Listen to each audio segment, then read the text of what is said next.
Now that the Writhing Wall event is over this year, I thought it'd be nice to make a video to go over my thoughts on the event and some of the news that has come forth from ZOS themselves on the outcome of the event. So in this video, I'm going to go over all of those things. Make sure you watch the entire video so you know everything there was to know about the Writhing Wall event, what was the good, what was the bad, as well as what the developers think themselves and how we can expect this event to impact the future of the game. As always, if you hit the like button and subscribe to my channel, that helps me keep making videos just like this. Hit the subscribe button and let's get started. Well, it's no secret that the Writhing Wall event had a lot of bugs and glitches in it throughout each of the phases. I do think that there were some good parts of this event, and ultimately it sounds like ZOS understands that there were a lot of bugs, and I'm hoping that this means they'll work to make sure that this doesn't happen again in the future. So let's start with the positive, since there are a couple things I did like about this event. And I think overall, phase 1 and 2 were too long, but I do like the idea of having daily quests, and I love that we were competing all together against the other servers. I think that part of it was really fun. And it was nice to see so many different people in the zone banding together to complete these dailies. So that part I really liked. Phase 3 was super cool. I really liked the idea behind it. It was essentially a dungeon-like feel with the size of a public dungeon, allowing large groups to go in and complete the different pieces of the puzzle and defeat the different bosses to ultimately break through the wall, which was really super cool. Overall, I really liked the combat in phase 3. I loved the visuals. I thought the zone of the Writhing Wall Fortress was really cool. And overall, this event I think was really fun. I also think that the rewards were pretty decent for this event as well. We had the golden pursuits happening at the same time so that everybody could participate in that. And even though the drop rate was bad, the rewards themselves were pretty neat. I like the Romorav style, I like the Hajimoto pet, and I love that we got the Caltrops phone style.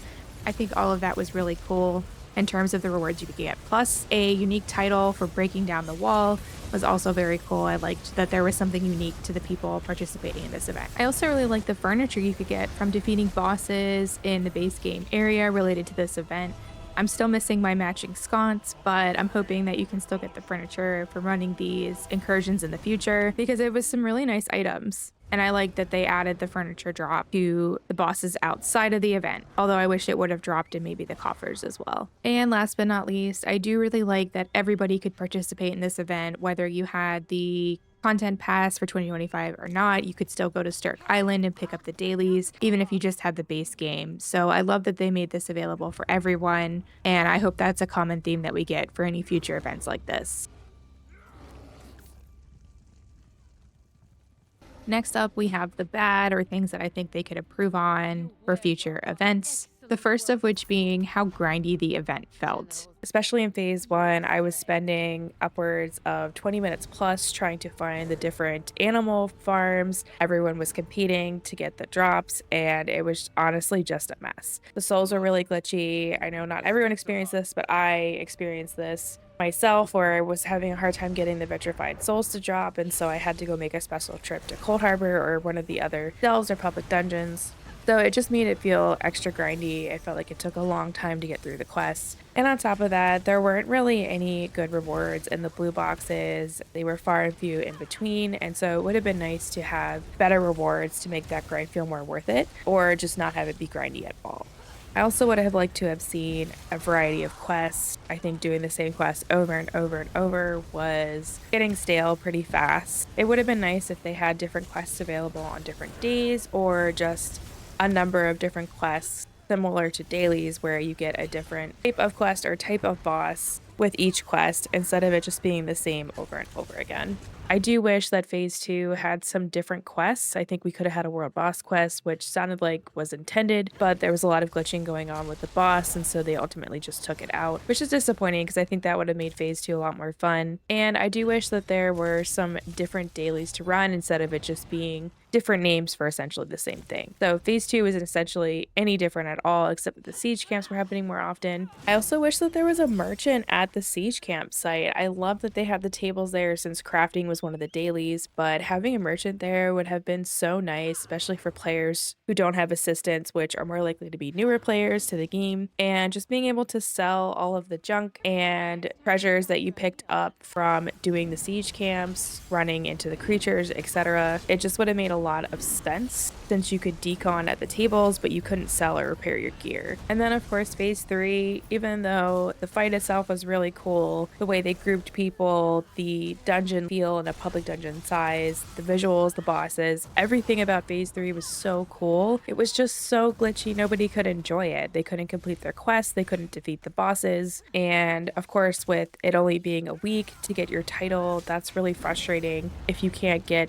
the one thing that's unique to this event, and it's hard to enjoy something when it's broken. So even though the visuals were cool, everything about phase 3 felt like it could have been a very cool combat experience. It was taken away from the fact that there were just so many bugs, from getting into the portal, getting the quests in the portal, having the bosses spawn properly, and then turning in your quests. The NPCs were not spawning. So that just really overshadowed phase 3, and it was really unfortunate because I think phase 3 could have been cool, but there not been so many bugs.